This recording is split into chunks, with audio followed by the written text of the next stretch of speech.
गुरुदेवेभ्यो नमो नमः। अद्य भारतस्य षट्सप्ततितमः गणतन्त्रदिवसस्य हार्दाः शुभाशयाः। मम नाम वसुधा भट्टराय। अस्मिन्नेव दिने भारतस्य संविधानम् अङ्गीकृतम् अस्ति। गणतन्त्रदिवसस्य काचित् विशिष्टा परम्परा, परन्तु भवद्भिः जानन्ति एव अस्ति कुम्भस्य। इदानीं महाकुम्भ अपि प्रचलति। तस्मादेव कारणात् अद्य अहं भारतीयपरम्परायां महाकुम्भस्य वैशिष्ट्यम् इति विषये किञ्चित् वदामि। आदौ मङ्गलाचरणम्। इदं विद्यास्थानं तुलसीति नाम्ना च वसुधां सदाचारं लोके प्रसरति जज्ञानं बालकुसुमान् नवाचारं देहि गणितखनिजाद्याङ्ग्लविषयान् अये उपाध्यायाचार्यान् सततमभिवन्द्यं बुधजनान् सततमभिवन्द्यं गुरुजनान्। सनातनसिद्धान्तानुसारेण परमेश्वर परब्रह्म अखण्डानन्दाचास्ति। नानाविधरूपेण नाम्ना च स ईश्वरः परं पुरुषः। तस्य प्राप्त्यर्थं नैकाः मार्गाः साधनानि च सन्ति, यथा तीर्थयात्रा, व्रत, गङ्गास्नानादि च। परन्तु तेषु सर्वेषु मध्ये कुम्भपर्वस्य अस्ति अन्यतमं महत्त्वम्। शास्त्रे कुम्भस्य विषये लिखितं सूर्यग्रहे कुरुक्षेत्रे, कार्तिक्यां च त्रिपुष्करे, माघमासे प्रयागे च यः स्नायात् सोऽपि पुण्यवान्।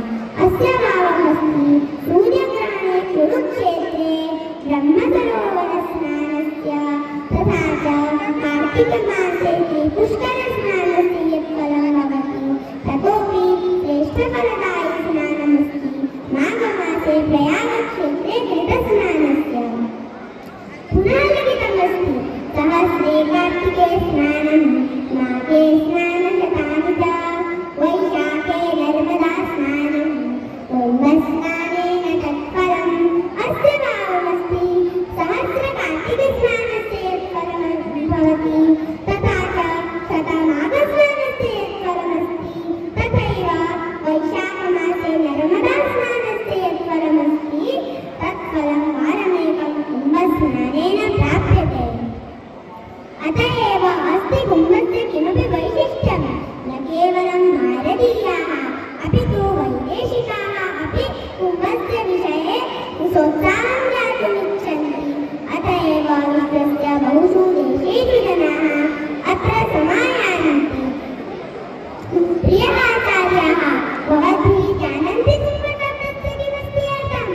तस्य अर्थमस्ति कुम् इति कुत्सितं पापमयविचारान्। कुम्भके इति शब्दस्य अर्थमस्ति दूरीकरोति, अर्थात् अस्माकं कुत्सिता पापमयविचारान् दूरीकरोति इति कुम्भशब्दस्य अर्थः। अयि भ्राताः भगिन्याश्च शृण्वन्तु। कुम्भमहापर्व अनादि ऐतिहासिकं चास्ति। कुम्भमहापर्व अनादि और ऐतिहासिक है। विशिष्टादौ विधाताः मनसि संकल्पयित्वा कश्यपदक्षादि दशपुत्रान् प्रजनयन्। कालक्रमेण दक्षपुत्र्याः अदिति नाम्ना कन्यकानां विवाहः काश्यपेन सह अभूत्। इत्याः सन्ततिः दैत्याः अभूवन् तथा अदितिद्वारा आदित्यादि देवगणाः अभूवन्। इति से दैत्य और अदिति से देवगण उत्पन्न हुए। देवानां निवासस्थानं स्वर्गः आसीत् तथा च दैत्यानां पातालनिलयः इति निवासस्थानं। दैत्यैः तपोबलेन भौतिकपराक्रमेण च स्वर्गमारूढयन् देवान् ततः निष्कासितवन्तः।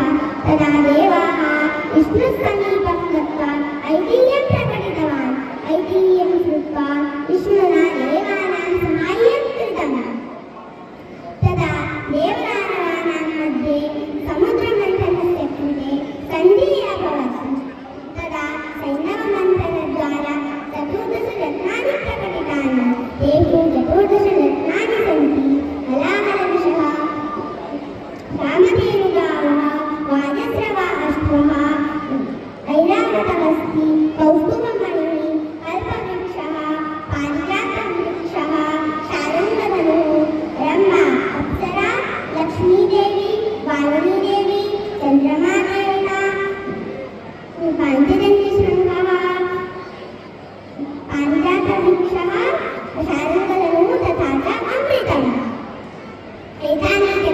सैन्धवमन्त्रेण प्रादुर्भूतानि। अस्यैव अमृतकलशस्य प्राप्त्यर्थं देवदानवानां मध्ये महान् कलहः अभूत्। एवमेव 12 दिव्यदिनपर्यन्तं कलहः प्रचलितम्। इसी अमृत कलश की प्राप्ति के लिए देवदानवों में एक बहुत बड़ा कलह हुआ। इसी प्रकार 12 दिनों तक कलह चलता रहा। देवानां दिनमेकं मनुष्याणां वर्षमेकं भवति।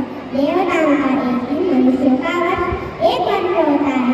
अतएव देवानां कृते यः 12 दिनस्य कालं सैव मनुष्याणां कृते 12 वर्षस्य कालं भवति।